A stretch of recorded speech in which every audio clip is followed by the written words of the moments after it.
Aujourd'hui, on est avec le thème de l'étranger dans la commune. À vue d'œil comme ça, on pense que c'est un thème politique. Mais en réalité, ce n'est pas si politique que cela pour nous chrétiens. Nous qui croyons en tout cas à l'Église une, sainte et apostolique, eh bien nous sommes appelés à garder l'unité de l'esprit par le lien de la paix. C'est ce que nous sommes, ceux à laquelle on est conviés. Il a été dit dans la lettre de Paul aux Éphésiens 4, 3 et 6, il y a un seul corps et un seul esprit, de même que votre vocation vous a appelé à une seule espérance, un seul Seigneur, une seule foi, un seul baptême, un seul Dieu et Père de tous, qui règne sur tout, agit par tous et demeure en tous. Et donc, je disais, nous sommes appelés ensemble, nous, chrétiens, à l'unité dans notre foi, que nous sommes autochtones ou bien étrangers. Avec l'évangile de Jésus-Christ, comme cela est attesté dans la Sainte Écriture et formulé dans la confession de foi, nous croyons au Dieu Trinité, en tout cas, Dieu le Père, le Fils et le Saint-Esprit. Puisque nous confessons ainsi, avec ce credo, l'Église une, sainte et apostolique, notre devoir indispensable consiste à rendre visible cette unité qui est toujours un don de Dieu.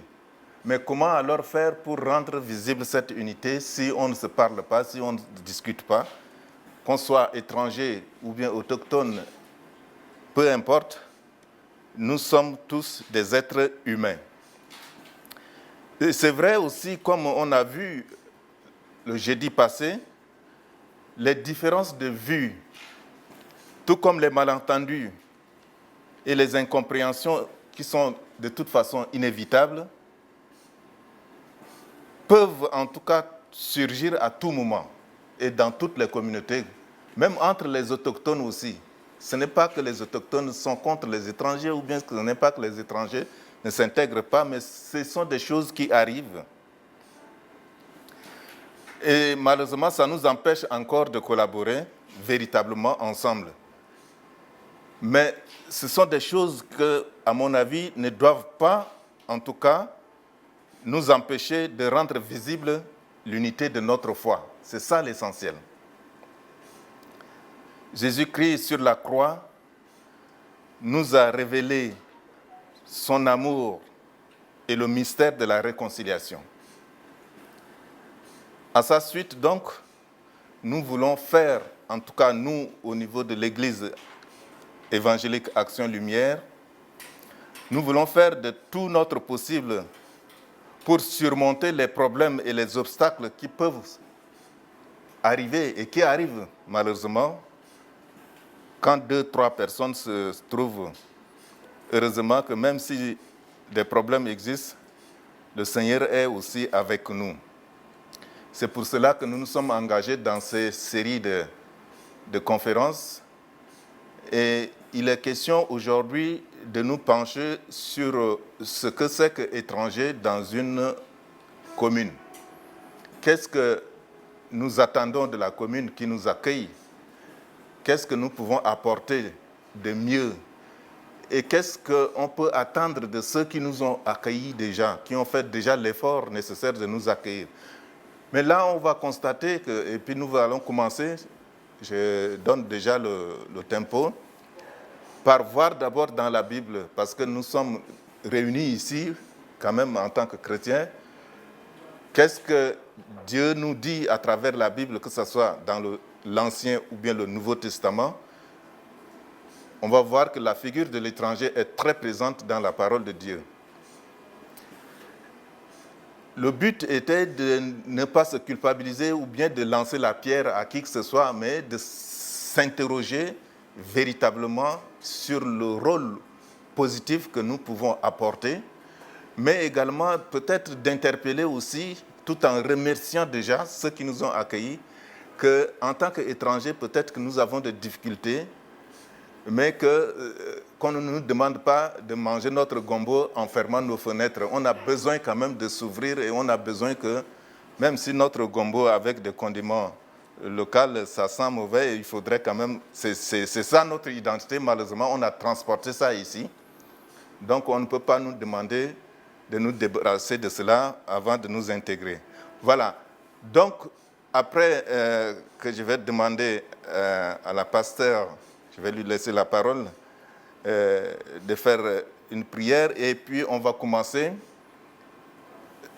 On a besoin de discuter, c'est enregistré. Ceux qui ne veulent pas venir personnellement ici, ils vont l'écouter encore sur YouTube ou bien sur Facebook, je ne sais pas, ou bien sur WhatsApp. Donc nous allons débattre quand même de ces questions. Nous essayerons de voir comment la Bible traite ce thème dans l'Ancien, mais également dans le Nouveau Testament. Quelle est la position de Jésus?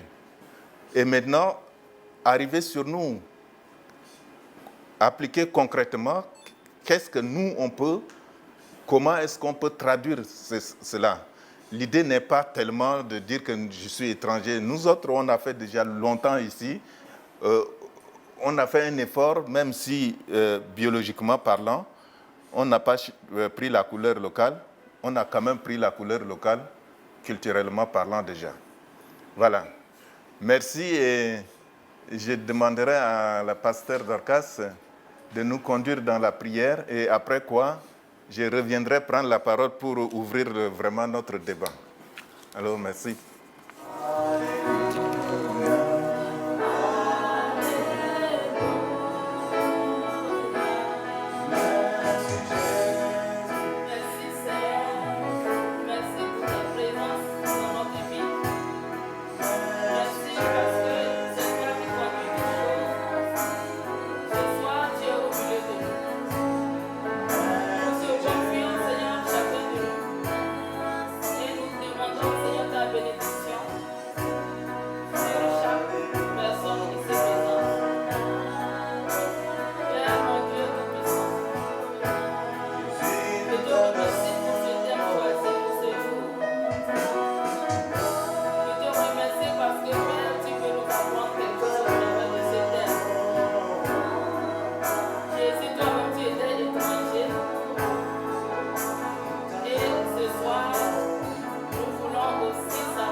Amen. Avant de rentrer dans le sujet, je remercie tous ceux qui sont déjà là. Que le Seigneur vous bénisse. Amen. Et, merci pour Félicien et son mari d'être là. Merci à Thomas Grèche. Merci à Gabriela.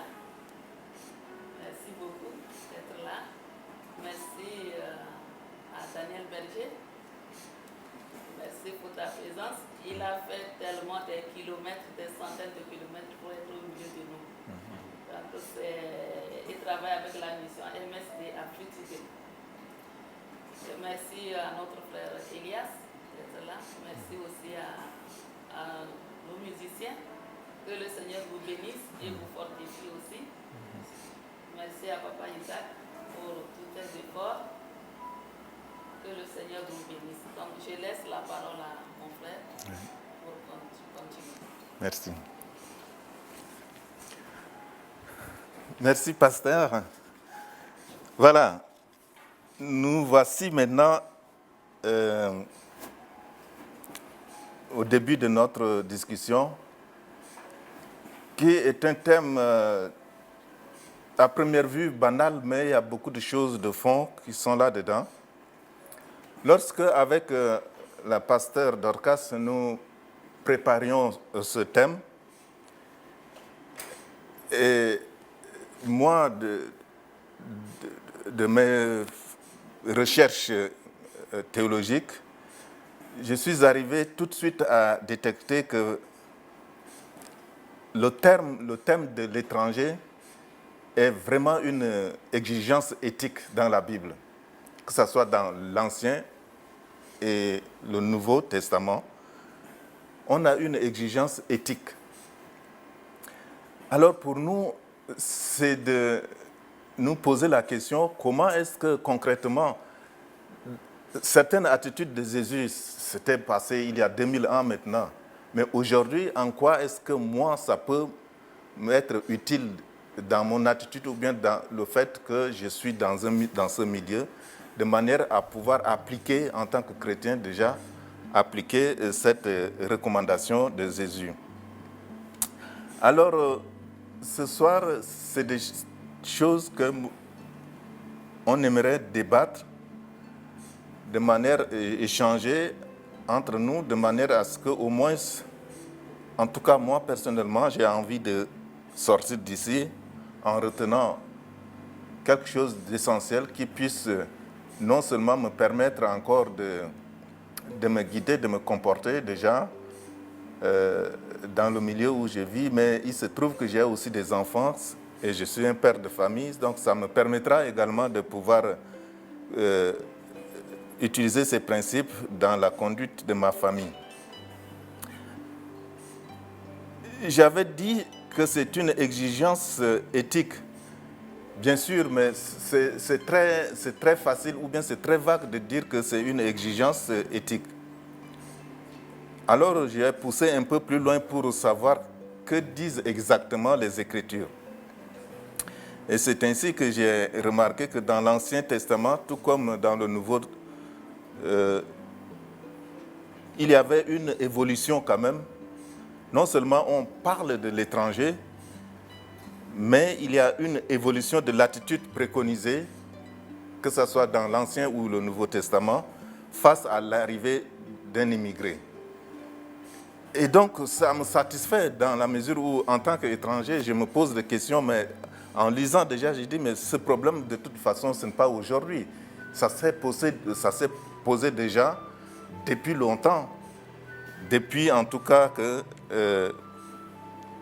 le peuple hébraïque était étranger en Égypte. Et donc, on préconise l'évolution de l'attitude face à l'étranger. Et ensuite, il y a une certaine protection, l'image d'une protection de l'étranger qui se fait ressortir déjà. Mais si une protection est accordée à l'étranger, ça ne suffit pas. Ça ne suffit pas de protéger l'étranger. Mais il y a encore un autre mot qui reste. C'est là où on touche du doigt notre problématique. Donc, comment on peut envisager son intégration? On l'a déjà accueilli. Il est protégé. Mais il faut maintenant que, puisqu'il est là, on l'accueille, peut-être qu'il sera pour longtemps.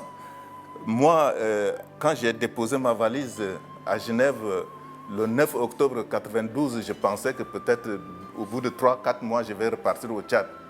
Or, je suis encore ici. Donc, alors, la question de l'intégration. Et ça, on va se rendre compte que même déjà dans la Bible, Jésus avait préconisé cela. Comment expliquer la place très importante qu'on a accordée à l'étranger et à son accueil, ainsi qu'à son intégration, curieusement, déjà dans la Bible, dans l'Ancien Testament. Ça, c'est des thèmes que nous allons aussi échanger.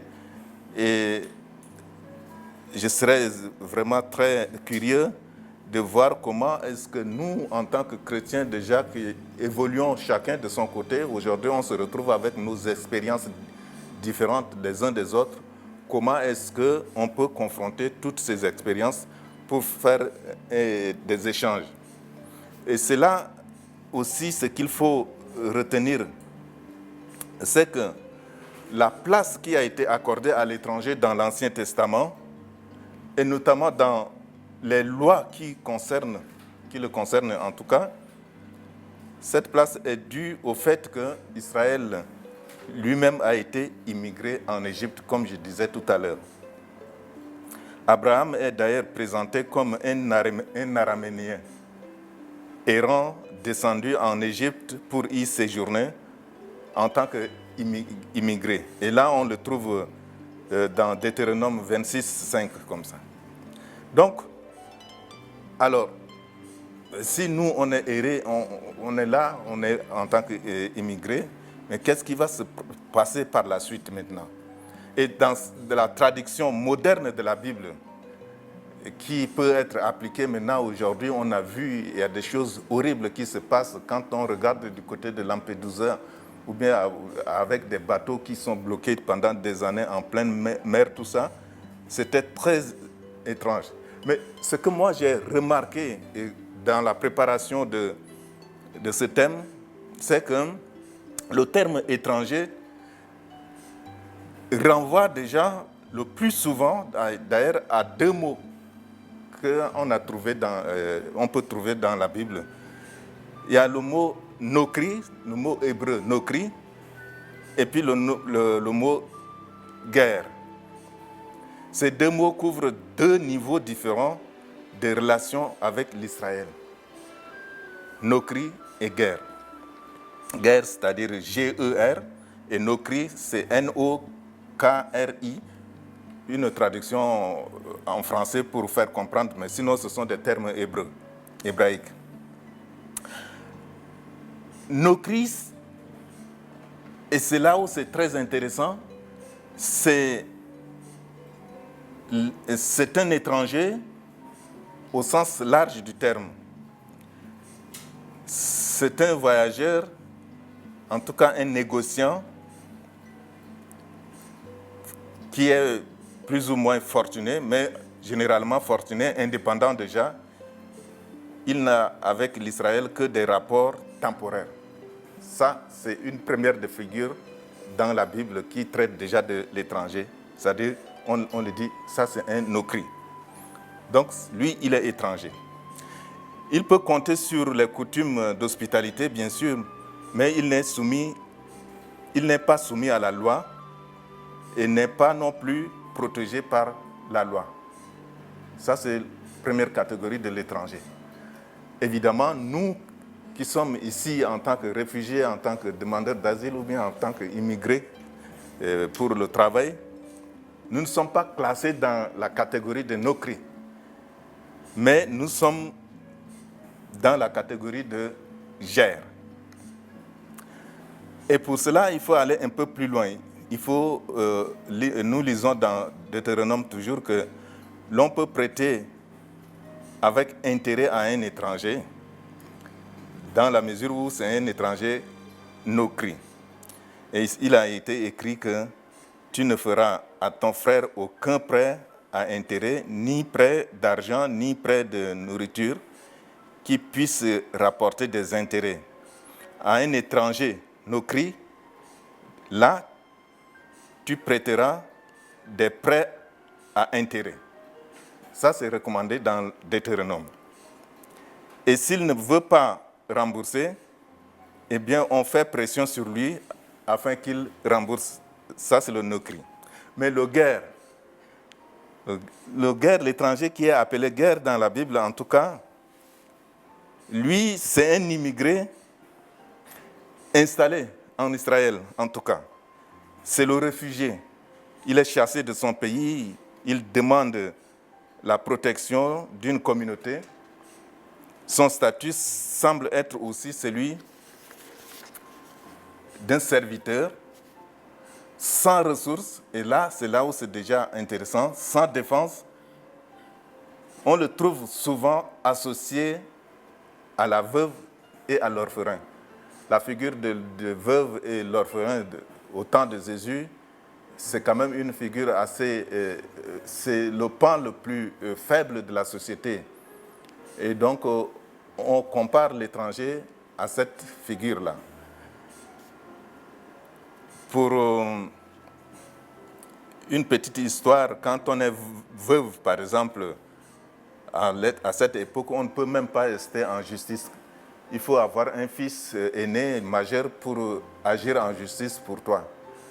Et c'est là où, même malgré ça, il y a une femme qui a réussi à avoir la tête d'un méchant juge, là, dans le chapitre de Luc 8, 18, là, qu'il est venu plusieurs fois demander au juge de lui rendre justice et le juge a refusé et puis elle a insisté, finalement elle a obtenu. Donc c'est pour dire que l'étranger, le guerre, qui entre dans la catégorie de la plupart de ceux qu'on voit ici ou bien de la plupart de ceux, de presque tous de ceux qu'on a bloqués dans des bateaux en mer, les guerres là, donc, sont comparés à la veuve et à l'orphelin. Et ce qui est important dans l'Ancien Testament aussi, les codes de loi fixent comment est-ce qu'il faut protéger cet immigré, cet étranger qui est le guerre. Oublions le nokri, qui c'est quelqu'un qui est de passage et qui peut être un fortuné qui vient faire des affaires, mais néanmoins qui n'est pas obligé de se soumettre à la loi ou bien qui n'a pas besoin de protection spéciale de la loi, contrairement aux guerres. Et puis dans le Code de l'Alliance, c'est décrit clairement dans Exode 21 à 23, le plus ancien des codes d'ailleurs, qui est daté de la fin du siècle ou au début du 7e siècle avant notre ère. Donc on trouve là des lois de protection de l'immigré. Par exemple, il est écrit ceci dans Exode 22, 20, « Tu n'exploiteras ni n'opprimeras l'immigré, car vous avez été des immigrés au pays d'Égypte. » Mais aussi, un peu plus loin, on lit « 6 jours, tu feras ce que tu auras à faire, mais le 7e jour, tu chômeras afin que ton bœuf et ton âne se reposent, et que le fils de la servante, le fils de ta servante et l'émigré, et ça, ce qui est très important, reprennent leur souffle. » Donc, l'obligation du sabbat a ici une visée humanitaire. C'est là où on instaure le sabbat, une visée humanitaire, et on inclut déjà l'étranger, qui n'est pas seulement accueilli, mais qu'on se préoccupe également de son repos, on se préoccupe également de son intégration. L'immigré est protégé ainsi au même titre que le malheureux. Il est protégé au même titre, indifféremment de ses origines. Donc, voilà, ce sont des choses quand même qui nous interpellent. Et puis quand on dit l'étranger dans la commune, tout de suite on pense que oui, c'est important. Par exemple, quelle est la possibilité que la ville ou bien la cité de mon accueil puisse m'offrir pour que je puisse pleinement m'épanouir et m'intégrer en tant que citoyen à part entière. Ça touche déjà le côté politique. Mais le côté religieux de mon comportement que je tire des enseignements de la Bible, comment est-ce que je peux transposer cela dans ma vie de tous les jours, ou bien ceux qui m'ont accueilli, comment ils peuvent transposer cela dans la vie de tous les jours. À partir de quel moment, par exemple, la loi envisage-t-elle aussi l'intégration des émigrés? Et ça, si on pose cette question, en ce qui concerne la ville de Bienne ici, ou bien le canton de Berne, ou bien en Suisse, mais cette question se pose également par rapport à Israël.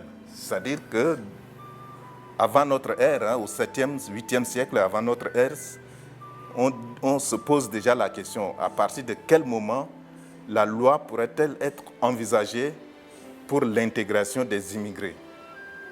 Donc on voit que ce n'est pas une question nouvelle.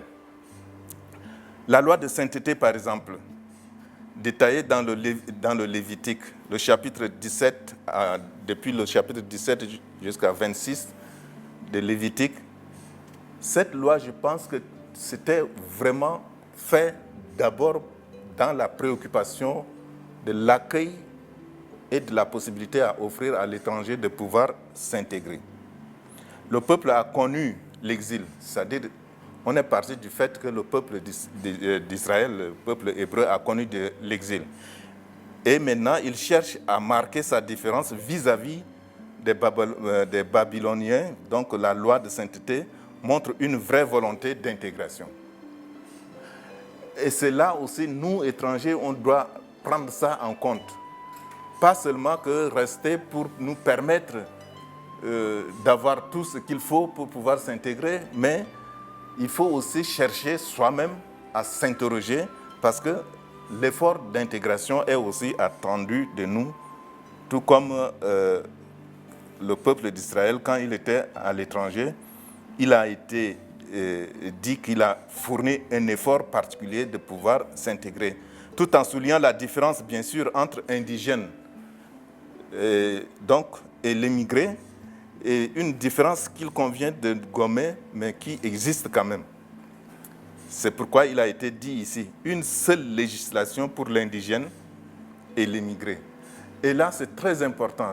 Quand on voit que on demande à l'étranger de faire un effort de respecter la loi du pays d'accueil, peut-être certains étrangers ou bien nous autres étrangers, on se dit que oh, mais ça c'est du racisme. Comment on peut me demander, moi qui viens de loin, de très fond du Tchad là-bas, de pouvoir de dire qu'il faut sortir mon sac de poubelle le matin à 8 heures et non pas la veille, par exemple, comme ça. Mais on veut que la loi soit applicable à l'indigène tout comme à l'immigré, pour permettre justement à l'avantage de l'immigré de pouvoir s'intégrer. Et ça, ce n'est pas seulement aujourd'hui. Dans la Bible, l'Ancien Testament déjà, au temps où il a été déporté en Babylone, et le peuple d'Israël a exigé de cela déjà. Alors, il y a aussi ce passage très fort qu'il faut noter et que tout à l'heure on va y revenir quand on va échanger. Quand un immigré résidera avec vous dans votre pays, vous ne l'exploiterez pas. Cet immigré sera parmi vous comme un indigène. Comme un indigène. Et tu l'aimeras comme toi-même, car vous-même avez été immigré au pays d'Égypte. Comme toi-même. Et ça, à chaque fois, on met l'accent. C'est-à-dire que le fait qu'on oblige l'étranger à avoir un code de comportement exact, similaire de l'indigène, ce n'est pas une discrimination, c'est tout à fait normal et que nous, en tant que chrétiens, on doit propager ça dans nos communautés parce que ce n'est pas donné pour que les gens s'en rendent compte rapidement, alors que si on fait des recherches déjà dans la Bible même, il a été déjà appliqué et que les étrangers, le peuple d'Israël qui a été étranger, lui-même a choisi ça volontairement.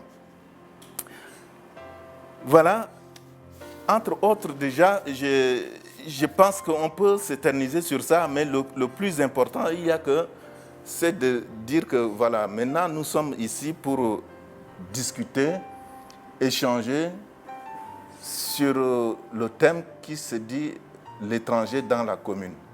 C'est très important parce qu'il y a beaucoup de choses qui sont en jeu et nous allons nous rendre compte que finalement ce n'est pas tant nouveau que cela. Nous avons invité, on a envoyé une lettre recommandée au bureau exécutif de l'IDC de Bienne ici pour demander qu'on nous envoie un orateur, normalement, c'est lui qui devrait être là pour diriger le débat et puis échanger avec nous, mais ils nous ont pas répondu. Et puis, on a téléphoné à un monsieur, mais qui nous a dit clairement que ça ne les intéresse pas si c'est en français. Donc, finalement, ils ont refusé, mais ce n'est pas... bon, ça peut arriver. On aimerait vraiment que ça soit ainsi, mais ça peut arriver. Et puis tout à l'heure aussi, on va voir comment l'étranger, le guerre là, a été développé à l'époque de Jésus. Et c'est des questions qu'il faut approfondir pour nous permettre, nous autres, de pouvoir retourner dans nos communautés et faire propager cela. Parce qu'il y a un travail d'intégration qui nécessite de le faire, pas seulement dans le monde moderne, mais au niveau de nos communautés. Il y a beaucoup d'églises de migrants, Dieu merci.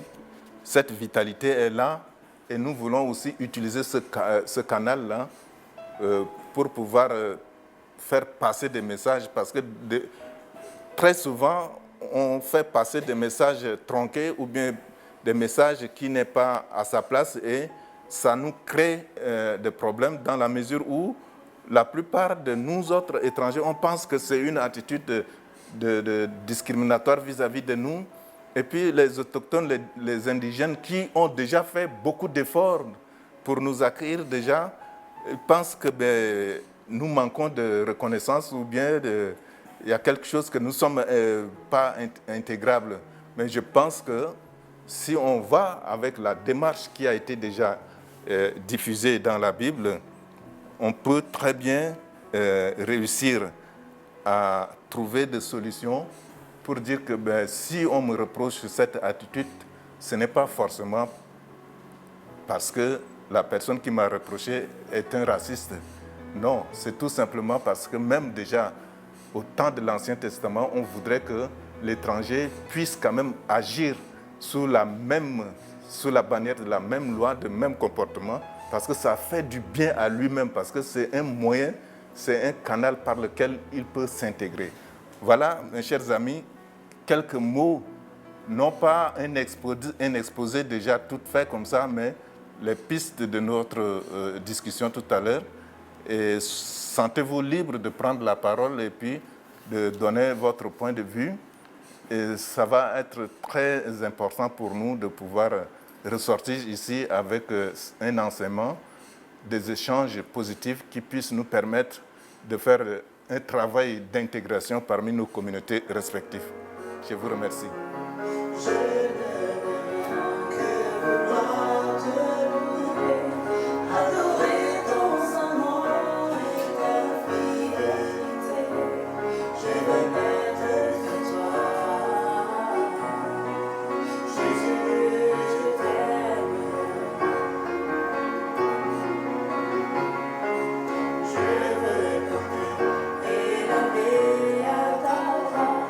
Les pensées de mon cœur.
Voilà, merci beaucoup pour la bonne musique. Et donc, nous voilà, le débat est ouvert. Tout à l'heure, je vais laisser la parole à moins que le pasteur a quelque chose à ajouter. Sinon, à qui veut la prendre? Voilà. Mais moi, ce qui est très, très, très intéressant pour moi, ou bien je dirais pour nous tous même de découvrir, ça serait intéressant aussi, vous qui étiez aussi étranger de l'autre côté, quelle est votre expérience, même si vous n'étiez pas dans ces pays étrangers-là comme nous, on l'a été ici chez vous, mais vous avez vécu quand même une certaine expérience en tant qu'étranger. Ça serait très intéressant de faire la confrontation de ces différentes expériences. Et puis nous qui sommes venus ici en tant que des guerres, peut-être que vous étiez là-bas chez nous en tant que les nocris, pas tellement, mais en tout cas, non, très sérieusement, moi j'ai été frappé par la capacité d'accueil même de Jésus.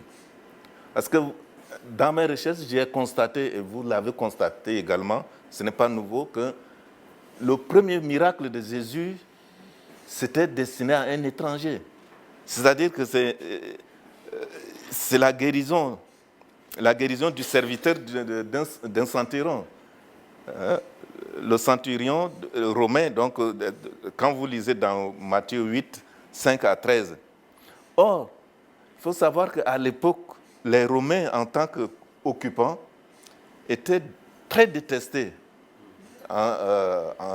Mais le premier miracle de Jésus, ce n'est pas destiné à un autochtone, un indigène, mais c'est réservé à un étranger, l'étranger qui a été très détesté en plus des Romains. Les Romains étaient des ennemis jurés des Juifs à l'époque.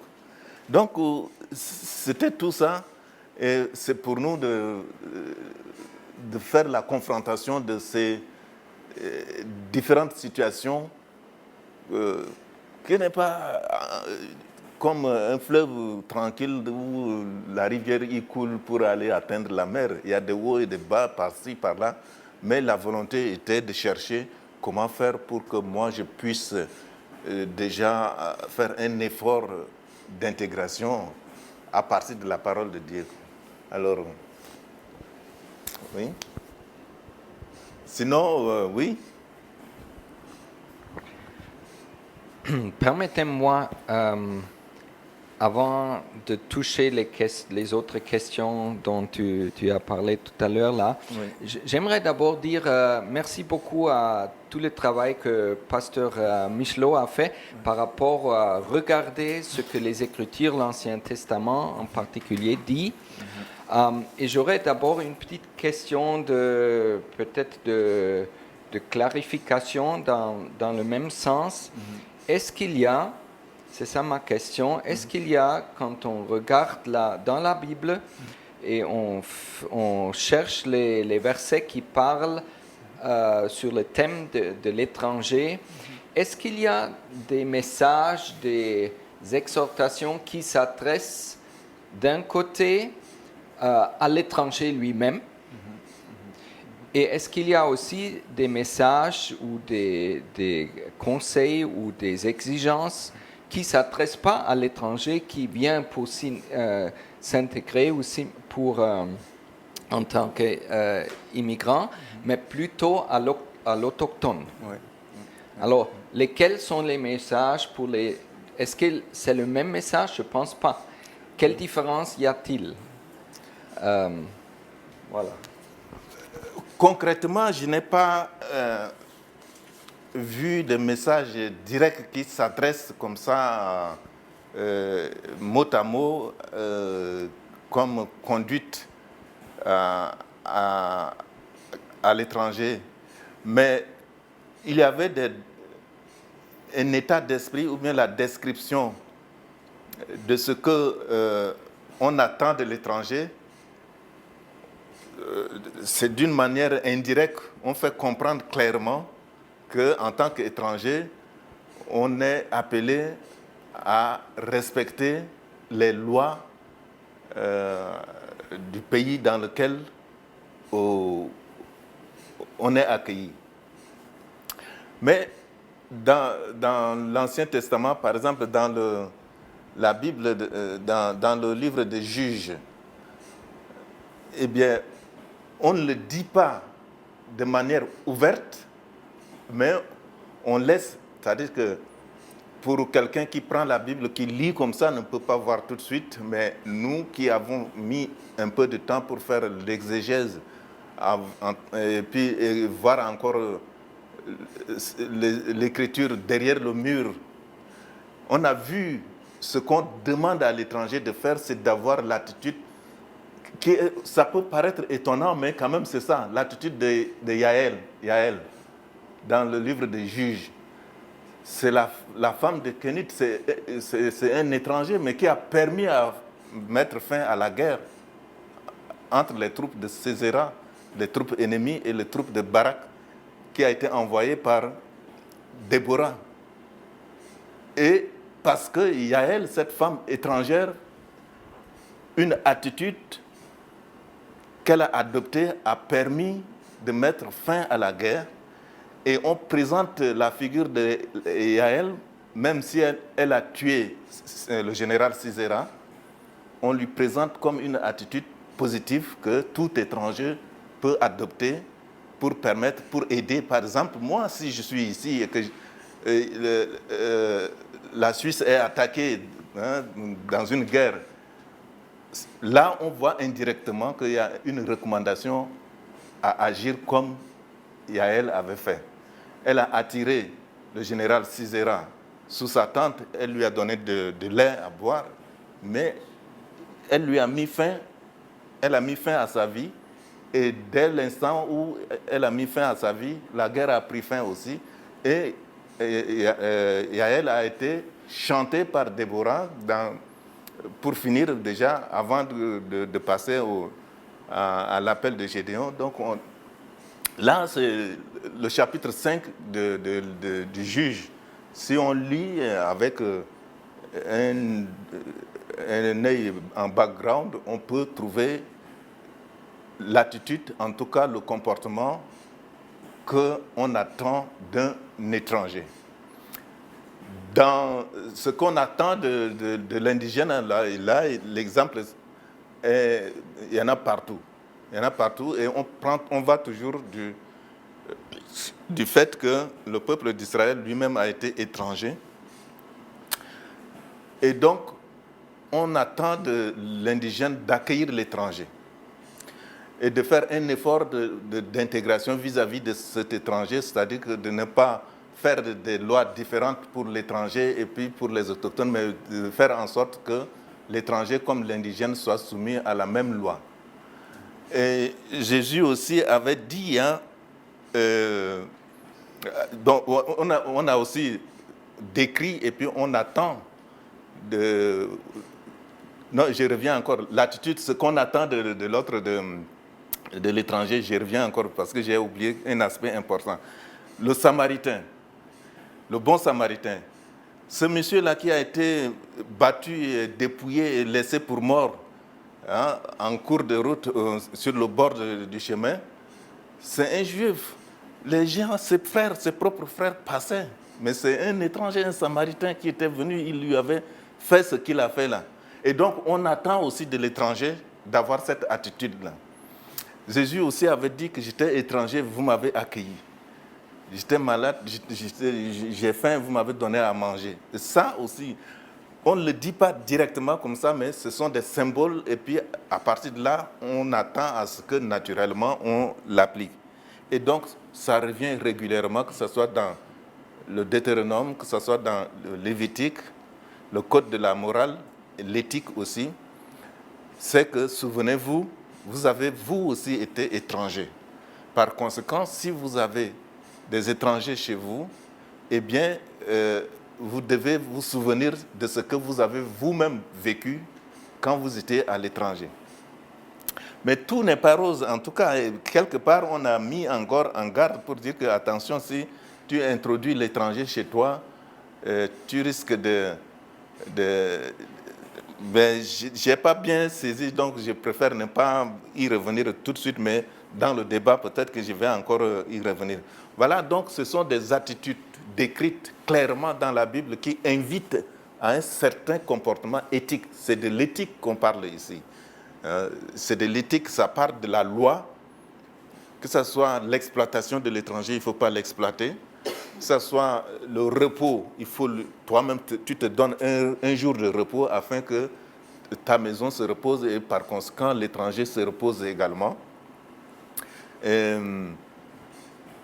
Voilà, et puis par rapport à une autre exigence, une interprétation, une fausse interprétation de la parole de Jésus, et on a trouvé ceci que moi j'ai trouvé intéressant.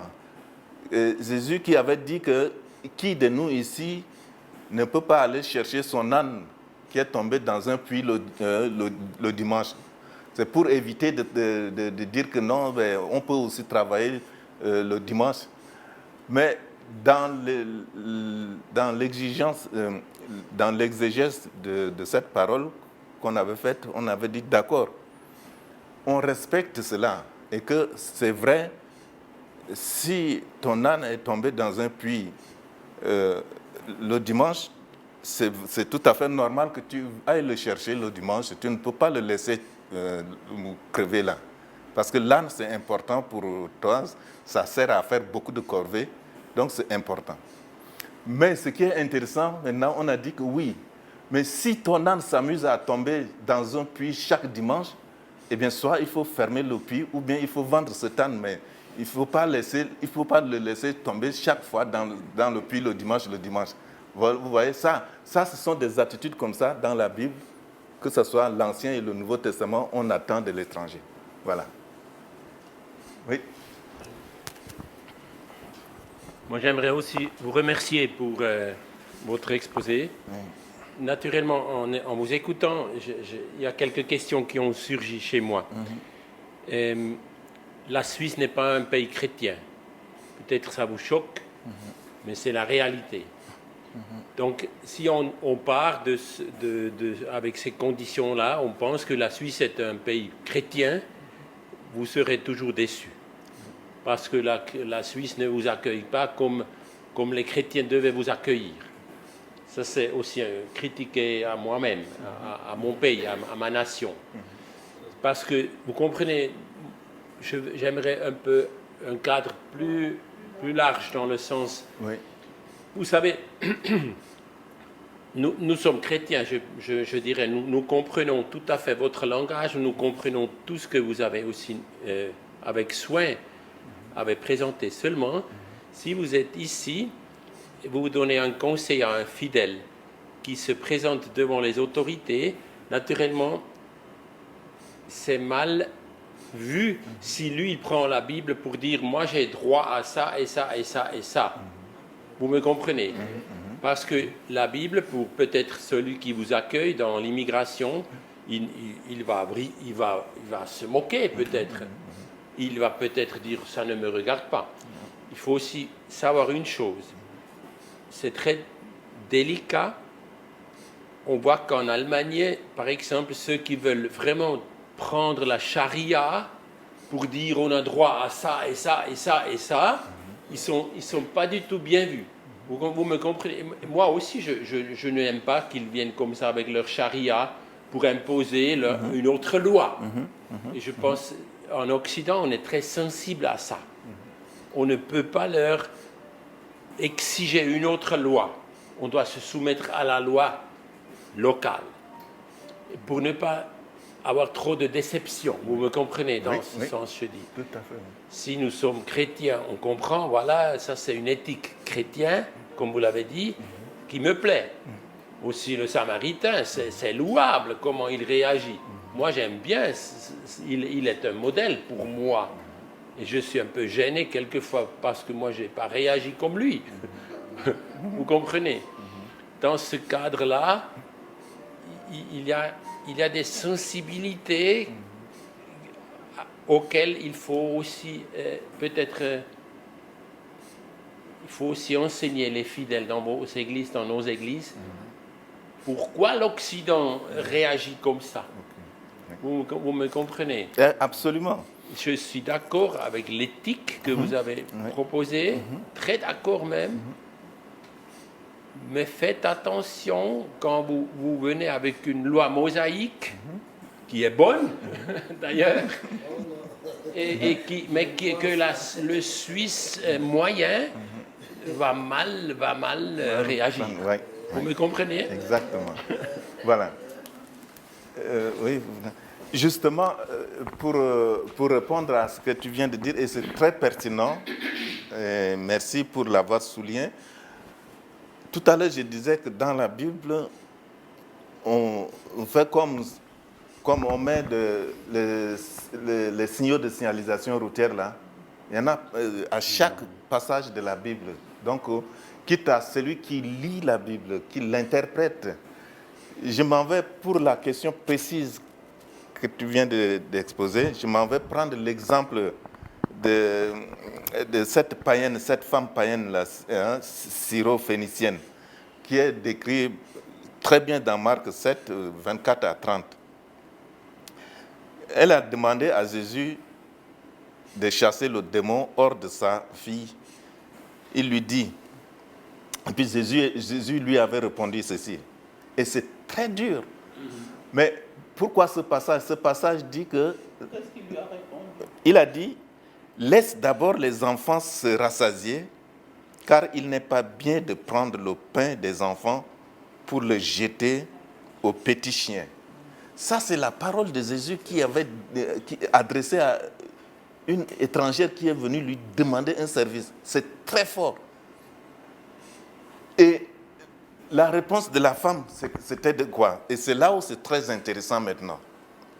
Mais la femme lui rétorque, c'est vrai, Seigneur, mais les petits chiens sous la table mangent les miettes des enfants. Ici, alors, après avoir entendu la réponse de cette femme, Jésus s'est laissé convaincre par le point de vue de l'autre, à savoir une païenne, une étrangère, qui le contraint à revoir sa propre logique. Bien sûr, les Suisses, ils ont leur propre logique. Mais moi qui suis chrétien et que je lis ça dans la Bible, cette parole a été écrite depuis 2000 ans maintenant. Mais quelle est l'application concrète dans ma vie d'aujourd'hui si je me retrouve face à un administrateur, un interrogateur qui va poser des questions à un demandeur d'asile? Il va peut-être dire des choses très dures comme Jésus vient de dire là. Mais quitte à moi maintenant, dans ma réponse, si je suis chrétien, il faut que j'apporte une réponse en me sachant étranger, comme cette syro-phénicienne.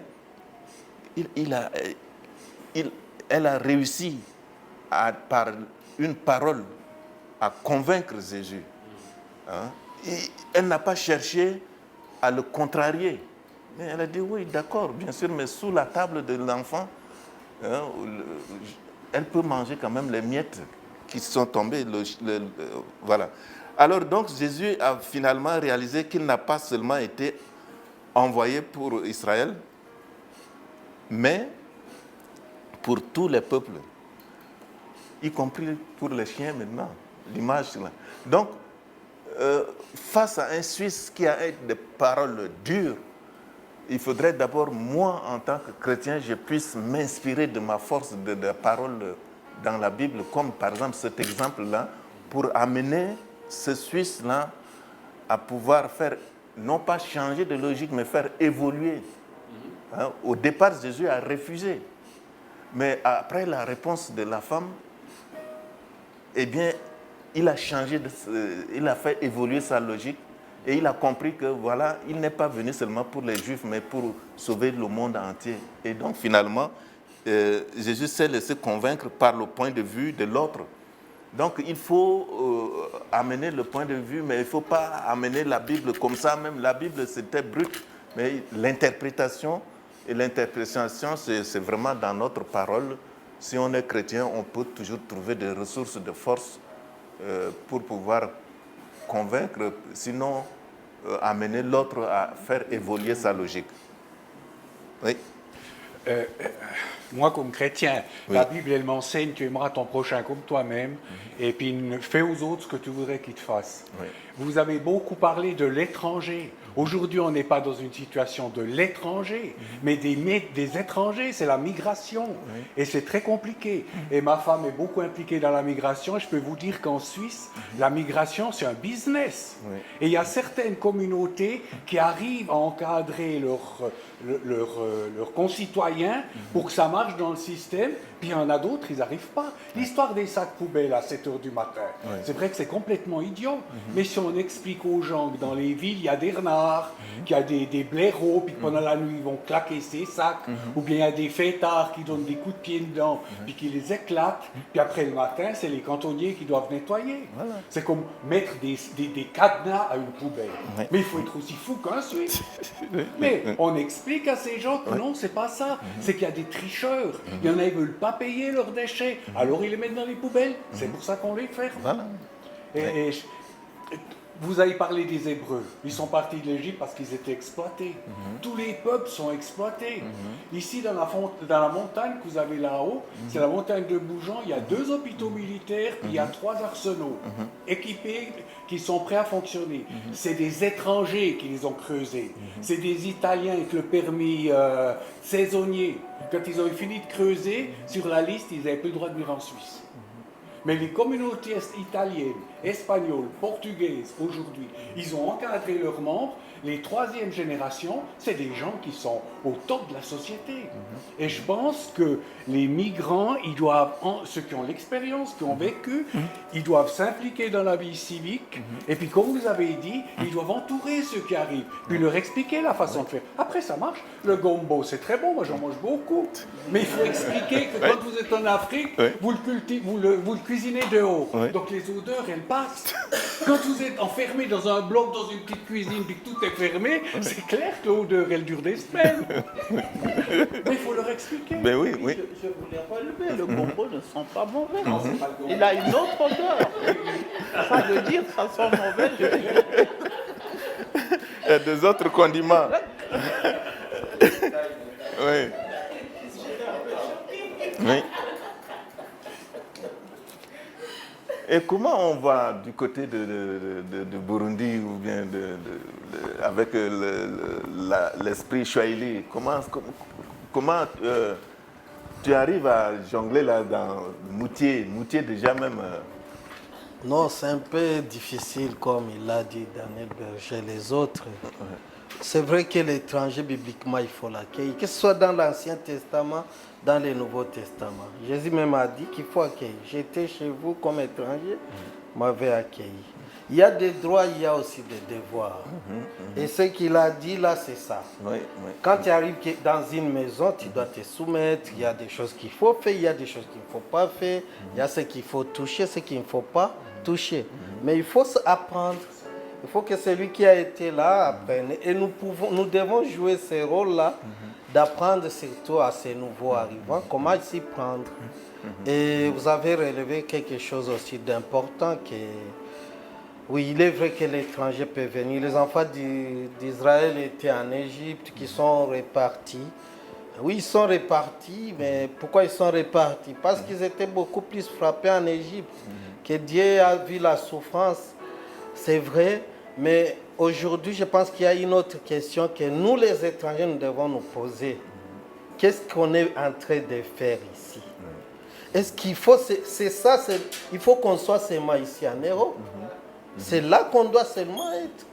Parce que cette question aussi, quand vous allez dans l'Ancien Testament, Dieu l'a posée à Élie.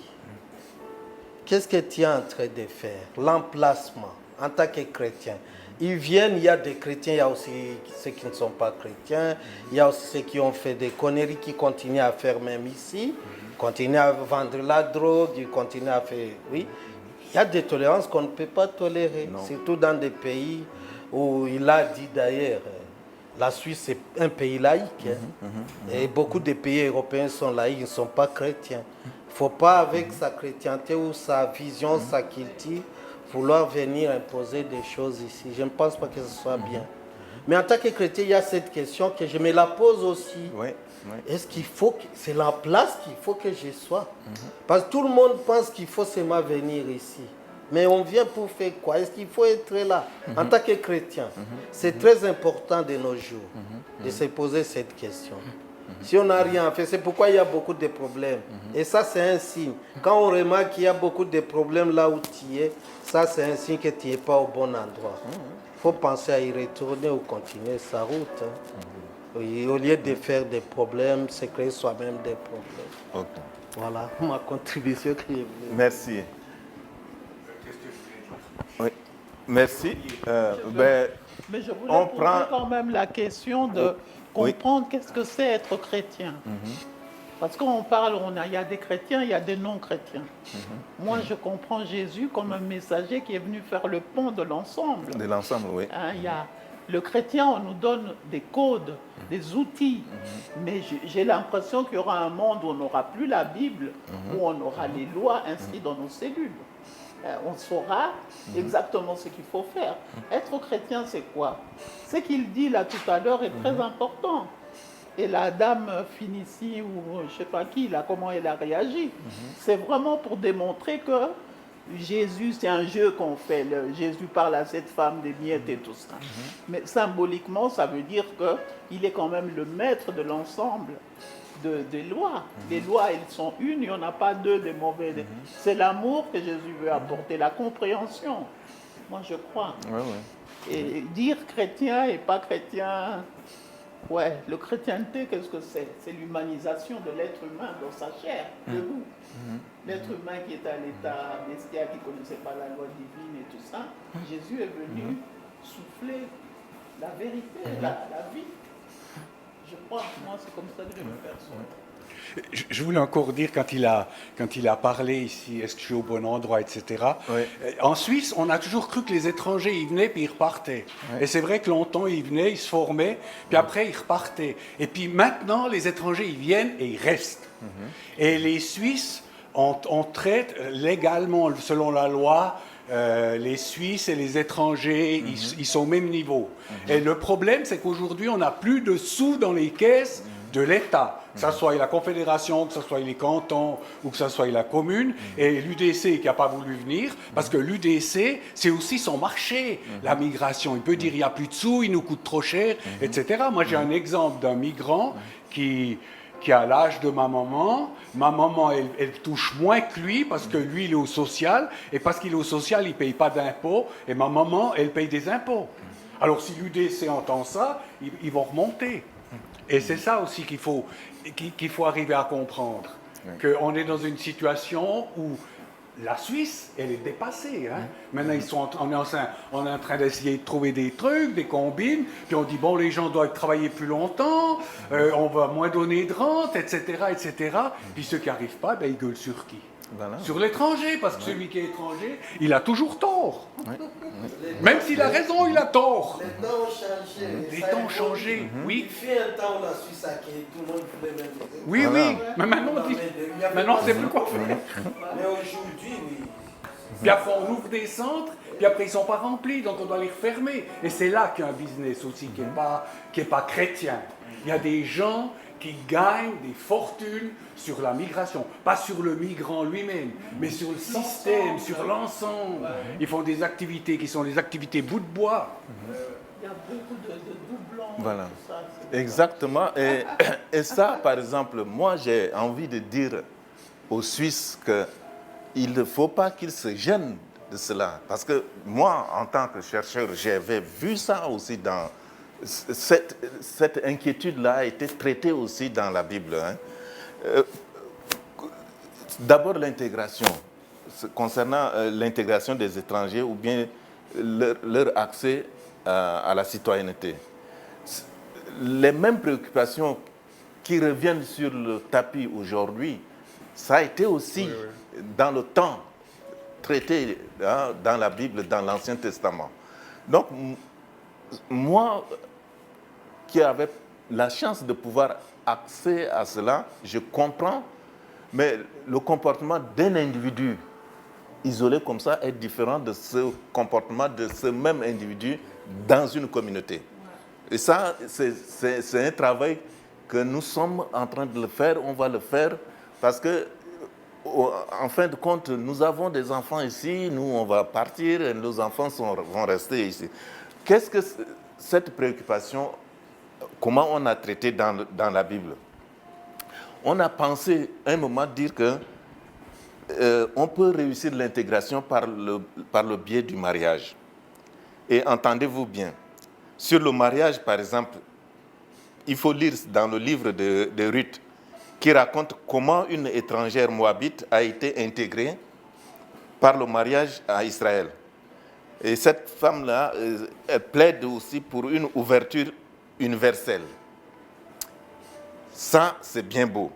Mais il faut aller maintenant et là vous serez étonnés, dans le livre de Esdras et de Néhémie, qui sont des contemporains des premières générations. Et là, ça commence déjà à être un peu corsé. La première génération, deuxième génération, ainsi de suite. Aujourd'hui aussi, on a parlé de naturalisation facilitée de troisième âge et des jeux comme ça. Mais dans le temps aussi de l'Ancien Testament, il a été déjà question ici. Donc, des premières générations du retour qui dénoncent au contraire tout mélange avec les nations. Dans la logique de ces deux écrits, par exemple, je parle de Esdras et de Néhémie, la préservation de l'identité imposait non seulement l'interdiction de mariage avec des étrangères, mais encore leur renvoi. Et là, vous allez trouver ça dans Esdras 10, comme la mise au ban du pays de tout homme de sang mélangé. On a dans Néhémie 13, 3. Donc, ce sont deux points de vue opposés largement à d'autres points de vue dans la Bible et qui étaient déjà traités dans l'époque au 7e, 8e siècle avant notre ère. Mais ça remonte aujourd'hui ici, chez nous. Donc, pour moi, ça ne m'étonne pas du tout, mais c'est tout à fait normal que les gens ici fassent à une arrivée massive, les gens s'inquiètent de la préservation de leur identité. Ce n'est pas une question nouvelle, ce n'est pas seulement les Suisses d'aujourd'hui qui se sont inquiétés, qui se sont préoccupés de la préservation de leur identité.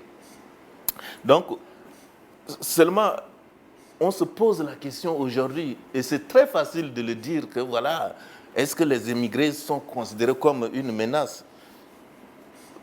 Ce n'est pas tellement que les gens qui nous ont accueillis, mais s'ils nous considèrent comme une menace, pourquoi ils nous ont accueillis? Mais si à un moment donné, les gens s'interrogent, les gens se posent des questions, c'est avec raison aussi. Et seulement, pour comprendre comme ça, ce n'est pas facile, d'où ce travail que nous autres, peut-être, on essaie de le faire à travers surtout les canaux de nos églises pour pouvoir transmettre le message. Parce que dans l'Ancien Testament, l'étranger est rarement cité comme une menace. Ça, c'est vrai. Mais comme l'exception, il n'y a pas de principe sans exception, l'exception est venue quand même du livre de un juif sage qui a bien écrit des choses. Et il s'appelle Ben Sira, le sage aussi, justement. Et qu'est-ce qu'il dit ici? Il dit, si tu introduis chez toi l'étranger, il y jettera le trouble et te rendra étranger aux gens de ta maison. Alors là, ça, c'est des paroles intégrées dans la Bible, mais vous n'allez pas trouver comme ça directement dans la Bible. Il faut aller dans les Mishra ou bien les évangiles apocryphes pour trouver. Donc, mais en témoin aussi dans Malachie 3.5, qui décrit le droit de l'immigré. Et donc, ce n'est pas des choses nouvelles. C'est pour cela que moi, face à l'inquiétude que les gens ont exprimée, je me suis dit que est-ce qu'ils n'ont pas raison de pouvoir exprimer cette inquiétude-là? Moi, je ne peux pas aller jusqu'à condamner, mais ça, c'est ma position personnelle. Et que ma volonté était de faire comprendre cela à la plupart de ceux de ma communauté, de manière à ce qu'on se pose d'abord des questions, qu'on s'interroge, qu'on fasse un effort d'intégration, qu'on fasse aussi un effort d'acceptation, de compréhension aussi, parce que malgré tout, on peut se parler, on peut s'entendre, on peut se comprendre aussi. Se parler, s'entendre, se comprendre déjà, c'est pas mal. Mais là, il faudrait vraiment, par exemple, moi, qui vient d'arriver, que je sois curieux, que je vienne de là pour voir. Et effectivement, il y a bien des choses qui ne marchent pas et qu'il faut quand même éviter. Donc, je reviens avec Julius Nyerere, par exemple, l'ancien président de Tanzanie, qui dit « Attacher trop d'importance aux connaissances livresques est aussi faux que de les sous-estimer ». Et là, moi, j'ai interprété, je dis quoi? Mes traditions, je suis arrivé ici, mais si j'attache trop d'importance à mes traditions, ça risque de me poser des problèmes ici, dans un milieu nouveau dans lequel j'évolue. Mais non plus, je ne peux pas délaisser totalement mes traditions aussi. À la fois, c'est aussi faux que de les sous-estimer, mais je dois choisir quels sont les éléments de ma tradition, de ma culture, qui me posera moins de problèmes d'intégration ici, que je les garde. Mais il y en a qui sont vraiment pas très utiles, même y compris chez moi, même je ne sais pas pourquoi je peux l'appliquer. Par exemple, chez moi, les gens s'habillent beaucoup plus en peau de bête. Imagine si je me mets à faire un peau de bête ici en hiver, que cela, c'est une tradition, une bonne tradition qu'on voit bien là-bas, mais ici, si je veux l'appliquer ici, qu'est-ce que cela va m'apporter? Ça va causer de scandales. Hein? Ça va causer de scandales. Par conséquent, il faut que je m'adapte, il faut que j'essaie de choisir. Attacher trop d'importance aux connaissances livresques est aussi faux que de les sous-estimer. Voilà, dans la pratique, c'est comme ça qu'on peut arriver à... Mais vous parlez de votre habillement en peau de bête. Ouais. On vous regarderait bizarrement, puis c'est tout. mais où ça devient grave, c'est si vous vouliez l'imposer à tout le monde. Voilà. Et par exemple, vous avez les musulmans, ils veulent l'imposer. Ils viennent, Ouais. ils veulent leur mosquée, ils veulent leur classe pour les filles, leur classe pour les garçons, la piscine pour les filles, Voilà. etc., etc. Et là, ça va plus. Là, ça va plus. Voilà. C'est ça. Et c'est face à des choses comme ça, c'est tout à fait normal que ceux qui ont déjà la gentillesse de nous accueillir, c'est tout à fait normal qu'ils s'interrogent. Hein, qu'ils s'interrogent parce qu'il y a des choses qu'on ne peut pas quand même tous accepter ou bien tolérer, mais quand même, le plus important, c'est qu'il faut quand même que ceux-là qui nous accueillent se préoccupent quand même de leur identité. Oui. Je tire un peu pour moi-même la conclusion. D'un côté, nous avons la parole de Dieu qui nous donne des principes, qui nous montre comment vivre sous le regard de Dieu, selon ses principes. Mais nous vivons dans un monde qui n'est pas comme ça, qui n'est pas idéal, qui ne suit pas dans beaucoup de régions ou de domaines et des contextes, le monde ne suit pas ce que Dieu nous a donné. Si tout le monde suivait cela, on aurait le respect, on n'aurait aucun problème. Mais il me semble, au fond, nous sommes tous appelés de regarder vers Dieu là où nous sommes, dans la situation quelconque, pour demander, Seigneur, qu'est-ce que tu as pour moi ici? Qu'est-ce que tu veux faire pour moi, avec moi, à travers moi, pour les autres? Et les situations peuvent changer. Il ne faut pas aller très loin dans le passé, peut-être 100 ans ou un peu plus. C'est les Suisses qui ont quitté parce qu'il y avait la faim ici. Ils n'ont pas eu assez à manger. Oui. Et ils sont allés en Amérique, etc.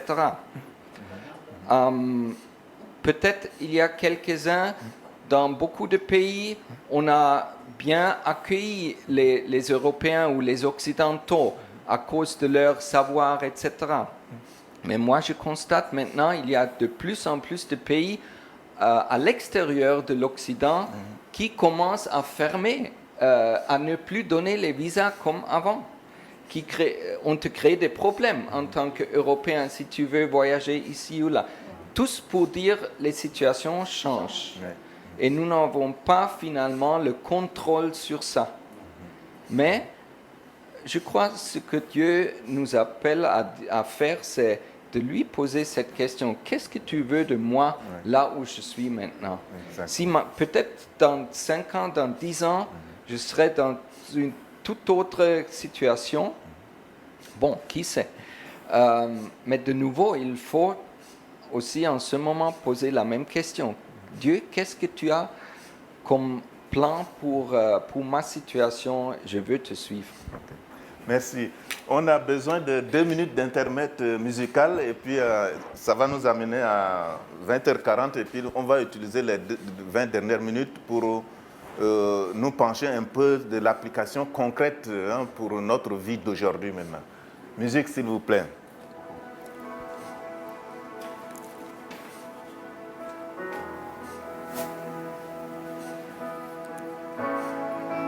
On a de l'eau bien fraîche, mais malheureusement installée dehors là-bas.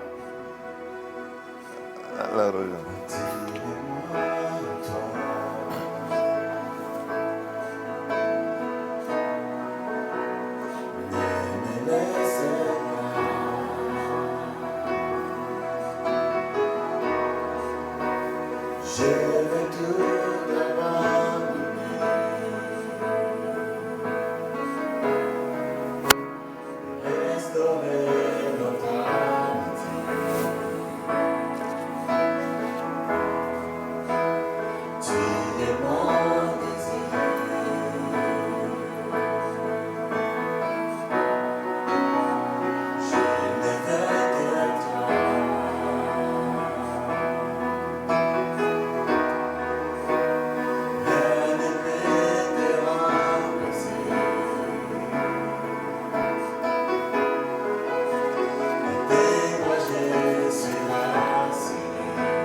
merci. Oui, nous, à l'église évangélique, J'avais une question. oui, Alors, moi, je voulais savoir, parce qu'on a parlé beaucoup concernant la Suisse, concernant l'Occident. La plupart qui est là, vous avez aussi bougé un peu, aller vers le sud. Quand vous êtes arrivé, comment vous êtes senti par rapport aux autochtones? de là où vous étiez et comment vous êtes senti?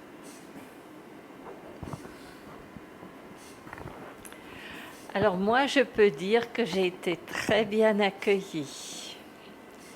Ce qui m'a beaucoup touchée, qui me touche toujours, et qui touche beaucoup d'Européens aussi, c'est l'hospitalité. Et là, on peut apprendre quelque chose ici. On a peut-être d'autres avantages, mais alors là, ça m'a marqué.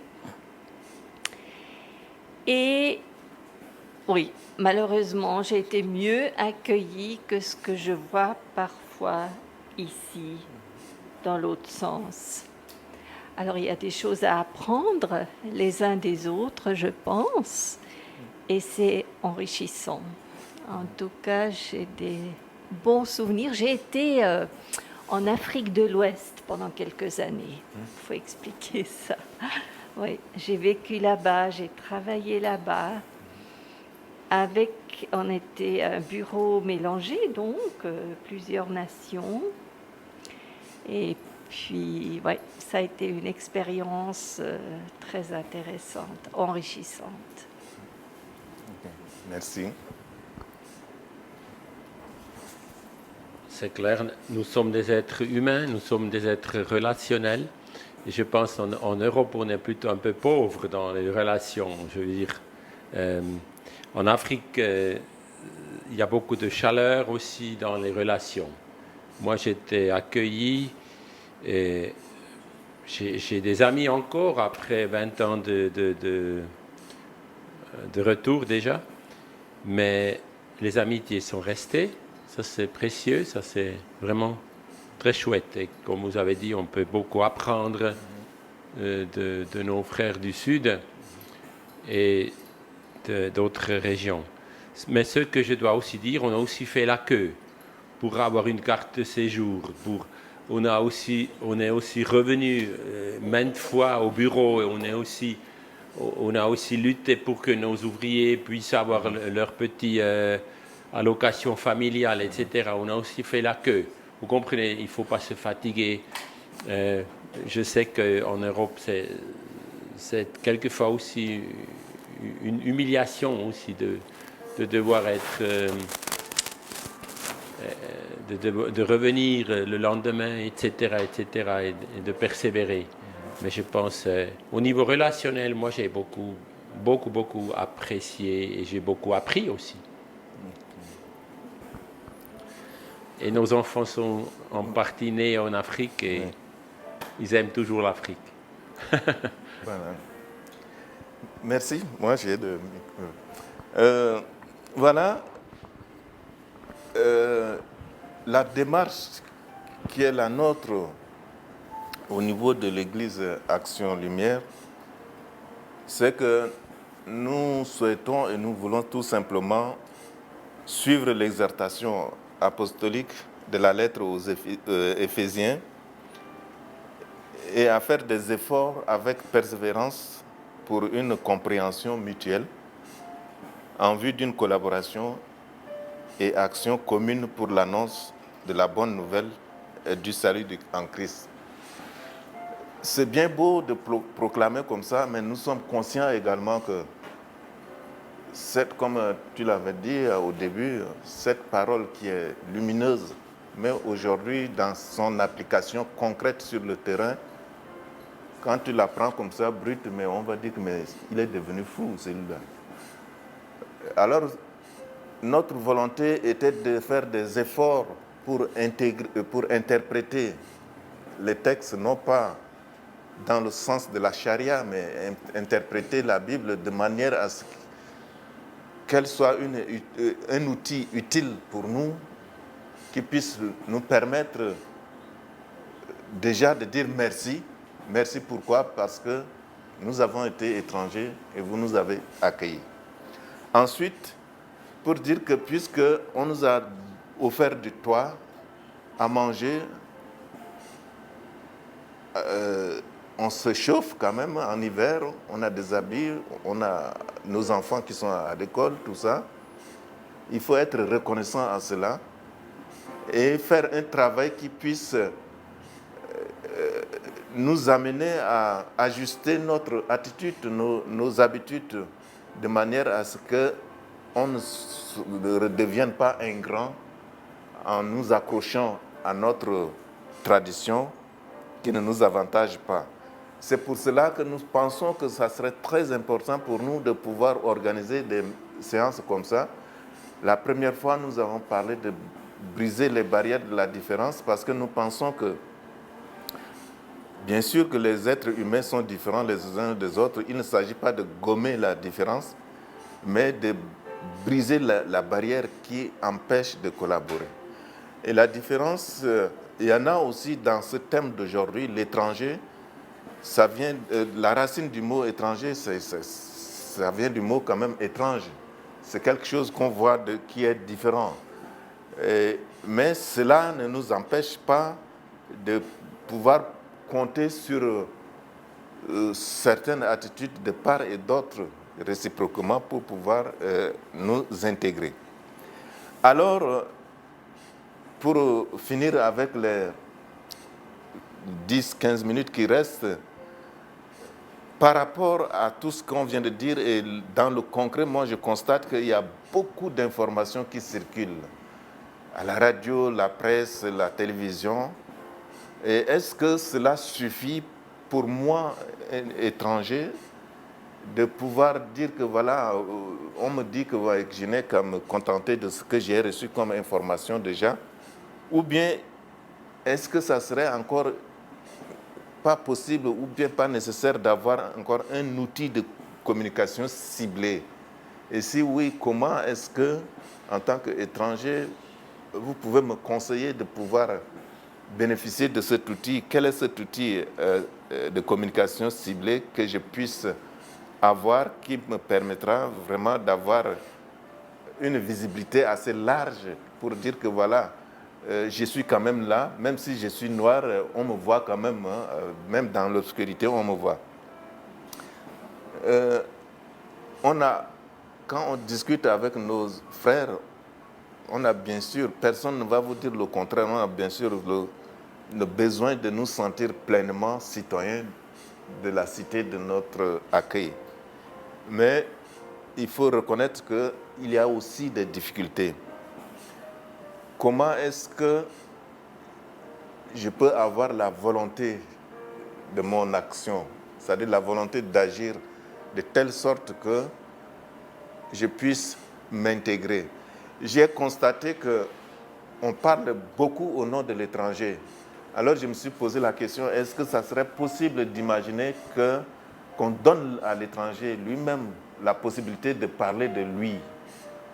Ça serait une bonne chose ou comment, je ne sais pas. Donc, dans l'application concrète de la vie d'aujourd'hui, par exemple, dans la ville de Bienne ici, quelle est la possibilité que la ville peut m'offrir pour que je puisse me sentir pleinement citoyen de cette ville? Bien sûr, il ne s'agit pas de croiser les bras, dormir tranquillement à la maison et puis attendre que monsieur le maire vienne frapper à la porte. Michel, lève-toi, et voici, je t'apporte un paquet de moyens pour que tu t'intègres. Non. Mais je me demande quand même, malgré mes efforts, si je n'arrive pas, est-ce qu'il y a d'autres possibilités qui peuvent s'ouvrir ou bien des conseils que je peux suivre pour atteindre cela? Voilà. La ville va rien vous offrir. Elle ne va pas vous offrir plus qu'elle offre à un Suisse. Ouais. C'est vous qui devez chercher. Ouais. Et je peux m'imaginer que dans votre église, vous avez des étrangers qui ont la nationalité suisse. Moi, je connais beaucoup des Africains, ils ne savent même pas voter. Et au mois d'octobre, il y a les élections nationales. Voilà. Faites une activité le soir, puis vous apprenez à ces gens comment on remplit un bulletin de vote. Ma femme fait des bilans de compétences pour des étrangers. Mais une réunion, c'est moi qui m'en occupe, elle m'a donné ce temps pour leur expliquer comment fonctionne la Suisse. La lumière, elle ne vient pas toute seule. Moi, quand j'étais gamin, j'avais mon papa qui nous courait après, éteignez quand vous n'êtes pas dans la chambre, parce qu'on avait encore des fils qui passaient à l'extérieur, la neige coupait les fils, l'eau courante, c'est la même chose. On ne laisse pas le robinet allumé, puis après on discute encore, puis après on pense à se rincer les mains. L'eau courante ne vient pas toute seule. On croit qu'il y a tout qui tombe du ciel ici, mais il a fallu, il faut payer des impôts, etc. Ça, je pense que ça appartient aux étrangers qui ont l'expérience ici de faire des petits groupes pour que les gens se sentent à l'aise.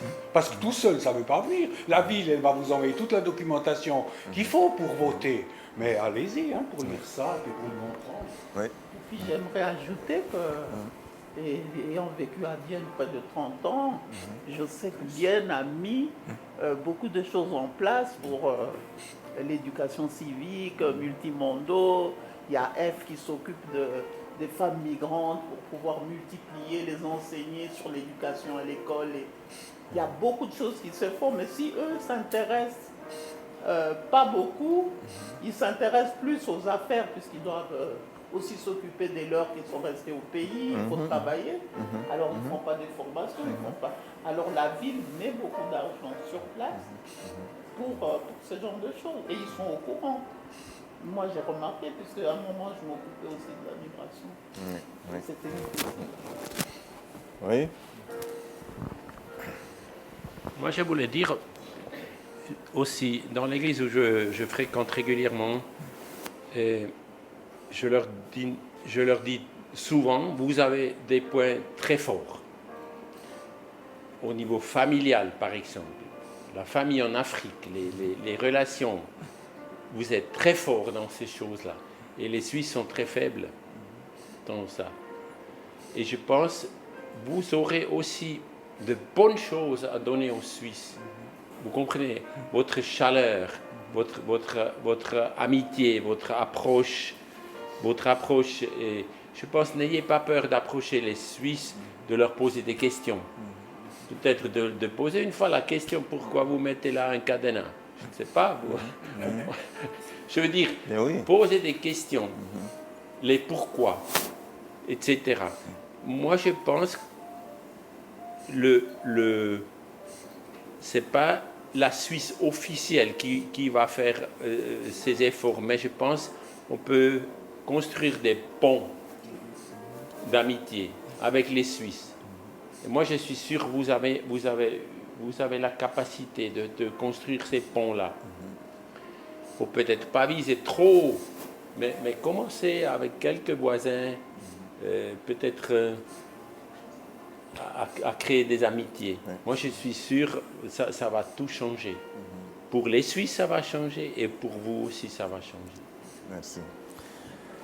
Oui.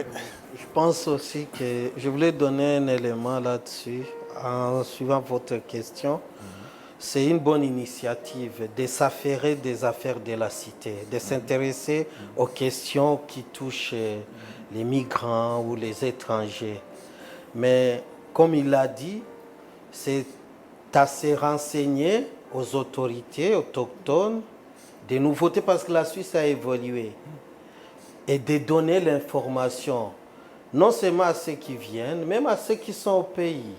C'est qu'est la Suisse aujourd'hui. Il y a ceux qui rêvent de venir. Il ne faut pas qu'ils sachent que maintenant c'est comme auparavant. Moi, j'ai trouvé des gens ici qui me disent non, ce n'est plus. Vous êtes venus au mauvais moment.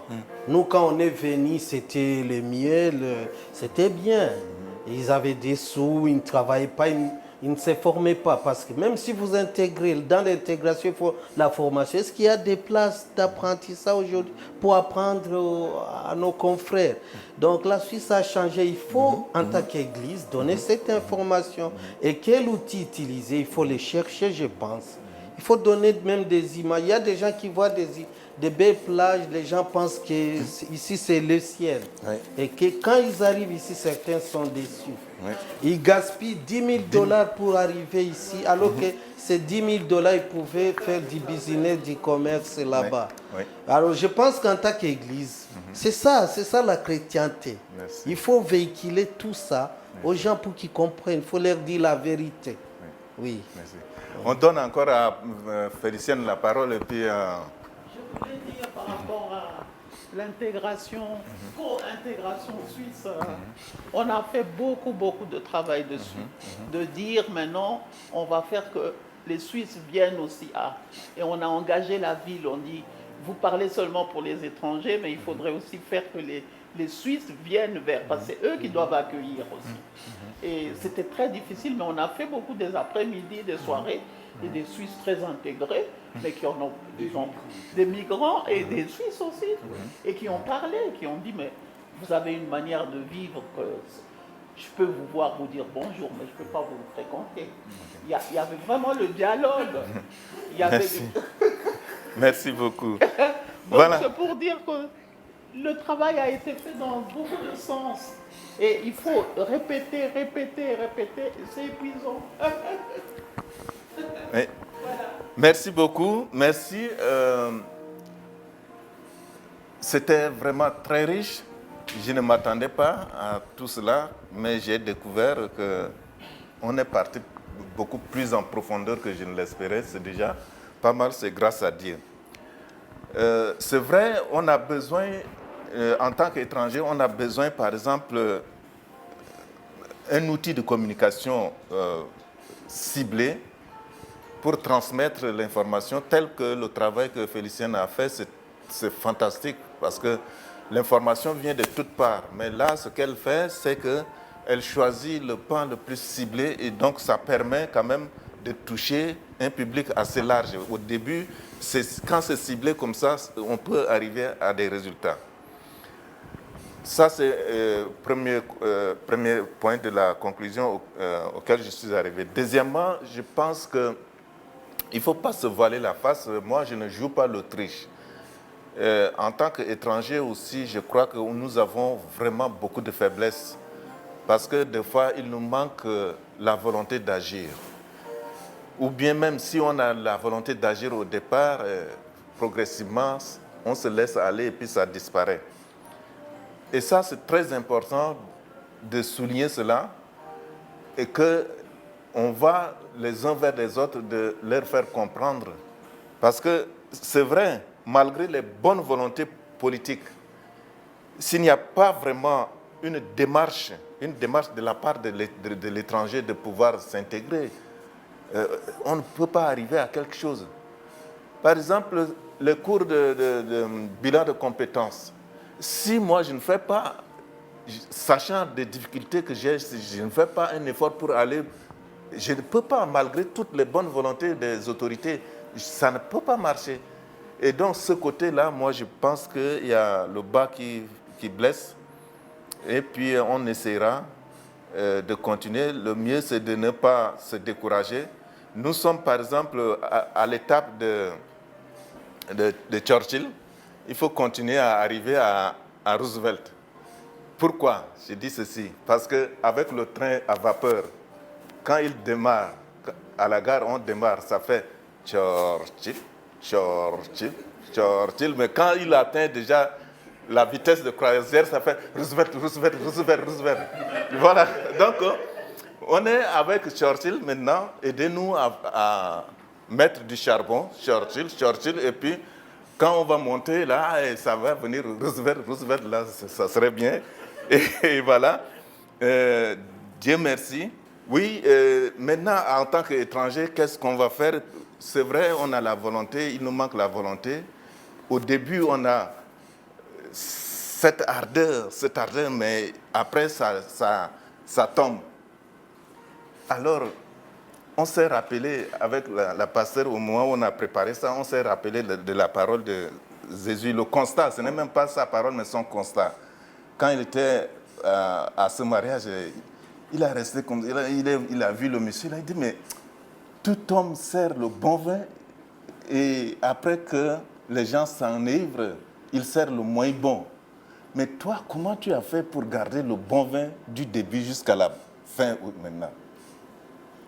Alors, l'ardeur du début, pourquoi nous l'avons perdu? Ça sera le thème du débat de jeudi prochain. Et pour ma part, je vous dis merci. Merci de votre contribution. Que Dieu vous bénisse. Merci. Oui, nous prions. Notre Père, notre Dieu, nous te bénissons. Nous te louons. Tu nous as placés dans cette époque-là. C'est une époque très intéressante. C'est une époque avec beaucoup de défis. c'est une époque aussi qui nous bouleverse quelquefois. Et c'est vrai, tu es notre rocher, tu es notre fondation. Nous nous appuyons sur toi. Nous sommes tous étrangers sur cette terre-là. Et nous cherchons une patrie. Nous cherchons la patrie céleste.